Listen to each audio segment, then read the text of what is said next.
Tiroid itu sebagian besar kan karena ketakseimbangan bahasanya gitu, hormon tiroid T3, T4 seperti itulah yang saya tahu. Solusinya apa yang kita bisa ambil banyak ya. Pertama, saya menganut prinsip atau pemahaman bahwa semua penyakit itu asal muasalnya dari perut. Maka benerin perut, benerin makan mulai sekarang. Ya, apa saja yang nggak boleh segala macam sudah saya jelaskan tadi. Saya kira udah paham lah. Yang pertama, yang kedua apa? Suplai perutnya dengan makanan-makanan, atau kalau dia makan karbohidrat itu karbohidrat yang asli, atau kalau bisa jangan yang atau yang lebih cepat diserap. Contoh mungkin air tajin. Ini nanti yang kena tiroid ini suruh minum air tajin tiap hari. Minum air tajin, bukan air cucian beras ya. Air tajin tahu ya? Ya. Tapi pastikan atau carilah beras yang sehat. Ya, beras sehat itu contohnya apa? Beras yang bebas residu pestisida contohnya. Itu yang pertama. Itu yang kedua. Lalu tambahkan di sana asupan-asupan yang tinggi kolagen. Ya, kolagen itu contohnya apa? Gamat, teripang, itu bisa tuh ya. Atau kalau enggak rumput laut tuh, serat, kolang-kaling juga bisa ya. Itu yang berikutnya lagi apa? Kasih dia lemak. Salah satu yang dibutuhkan pada orang-orang tiroid itu adalah lemak, dan biasanya saran saya itu menggunakan VCO. Minum VCO tiap hari, minum VCO ya, tadi tuh ya. Terus apa lagi?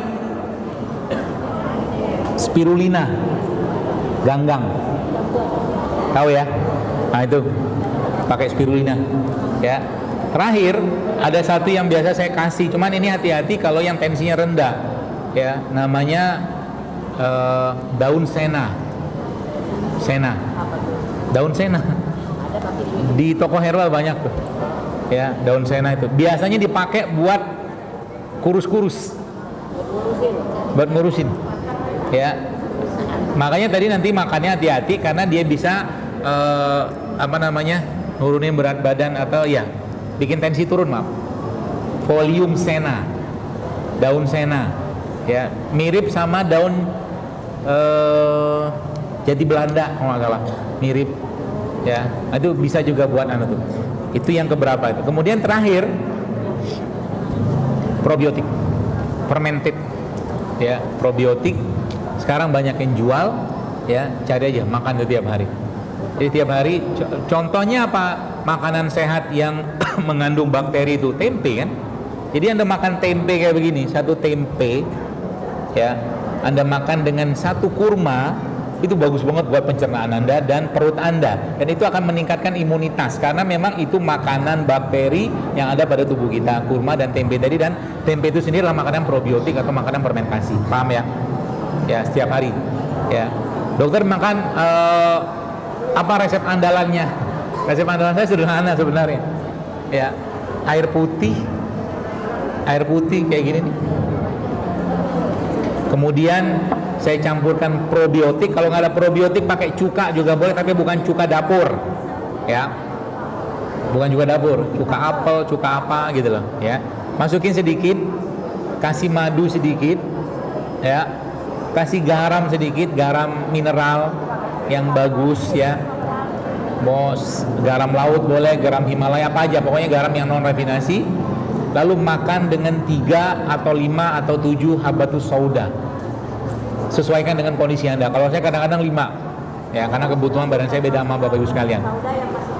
Habatus sauda yang kapsul, serbuk, tapi yang minyak juga boleh. Kalau yang biji gimana? Silakan aja, tapi susah kan. Mendingan yang udah bubuk aja, kapsul-kapsul gitu. Mungkin di depan ada tuh ya. Itu biasanya dalam saya begitu ya, supaya apa? Vitalitas kita terjaga, imunitas kita terjaga. Nanti mau ada virus apapun aman kita ya, nggak panik ya. Kadang-kadang kan orang tuh panik, kenapa? Karena nggak ngerti konsep ya. Contoh mungkin ketika kemarin terakhir ya, saya kasih tahu biar nanti kalau konsep ini Anda pakai gampang ngobatin. Waktu COVID kemarin, kustul hindi kan naik daun ya kan. Kustul hindi naik daun. Kenapa naik daun? Bukan. Karena sebenarnya begini prinsipnya. Virus yang kemarin itu sebenarnya secara karakter virusnya, kalau kita bicara bukan di kedokteran modern ya, di kedokteran yang lain, timur lah gitu ya. Dia cenderungnya sifat dari keluhan yang muncul tuh dingin sama lembab. Dingin sama lembab. Maka dingin sama lembab diobatin dengan kering dan panas, kan gitu. Iya kan? Makanya waktu zaman si virus kemarin tuh kan jahe naik daun. Mahal banget jahe. Iya kan? Tanpa sadar orang memakai pola itu. Jadi nanti kalau anak Anda batuk pilek di rumah dan cenderung keluhannya itu sifatnya dingin atau lembab, jangan kasih buah sama dia. Terutama buah-buah yang banyak airnya. Paham? Kasih apa? Rempah-rempah aja. Tadi yang saya sampaikan pagi tadi tuh, kan ada bunga lawang, ada kapulaga, apalagi itu satunya?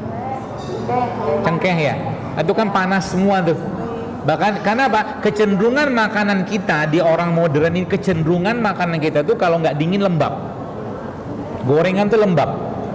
Jadi Anda harus punya pemanasnya.